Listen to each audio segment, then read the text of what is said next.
Welcome to my channel. So mga ka-junk shop, meron tayong bago i-share na konting kaalaman. Dahil may nagdala po sa atin ng mga bisagra. Yan o. So marami yan mga ka-junk shop. So dito sa mga bisagra na dinala sa atin, ito daw mga sinauna pang bisagra. Pumaldo tayo. Kasi syempre bisagra, baka pagkakaalam natin kapag ganitong mga bisagra na ginagamit sa bahay bakal, di ba? So ito mga ka-junk shop, meron tayong tatlong klase ng metal.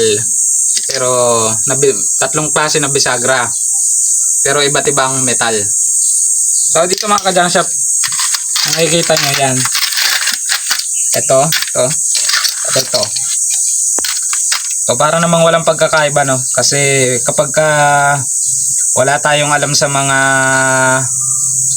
metal, lalo na kung baguhan pa lang tayo sa pagja-junk shop, siyempre akalain lang natin na baka lang yan, di ba? So ito mga ka-junk shop, papakita ko sa inyo itong bisagra na to. Ito mga ka-junk shop, ito po bakal to. Yan o, makikita natin dumidikit siya sa magnet, bakal siya. So ito mga ka-junk shop, no, puro bakal yan. Yan. Ito kulay tansong dilaw pero bakal din yan. Ito naman mga ka-junk shop, so tingnan natin. Hindi siya dumidikit sa magnet, wala siyang reaction. Yan mga ka-junk shop, makinang siya, no. Ibig sabihin stainless po yan. Stainless. Pero meron din ganitong kulay puti na bisagra na tanso.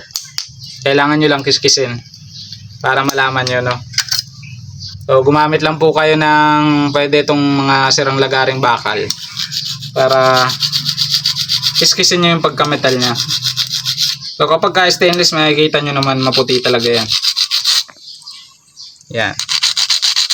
Tapos wala siyang reaction sa magnet. Marami yung mga ka-junk shop po, malalaki. So dito mga ka-junk shop, may isang napasama. So ito po mga ka-junk shop, wala siyang reaction sa magnet. So possible na tansong dilaw siya. Yan mga ka-junk shop po, kiniskisan ko na yan. Kita nyo, tanso talaga siya. Pero pasok po siya sa kategoryang tansong dilaw. Saka ito mga ka-junk shop, maliliit. Yan, puro tansong dilaw yan.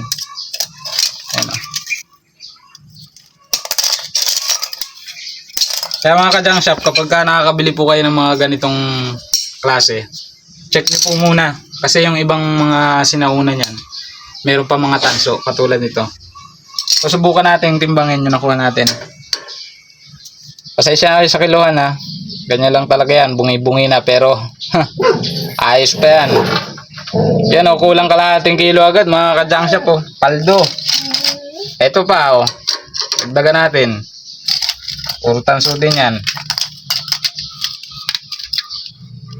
So wala lang tayong tapadera. Lagyan lang natin.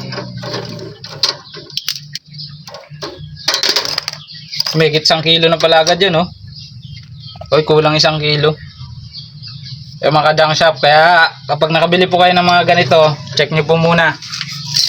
Sayang, papaldo tayo. Kaya lang mga ka-junk shop, sana may natutunan tayo sa video natin na to. Maraming salamat sa mga sumusuporta. Huwag kalimutang mag-subscribe sa YouTube channel ni Boy Jack. Marami pa tayong i-upload about sa junk shop, mga tips at technique para po tayo kumita. Yun lang, maraming salamat.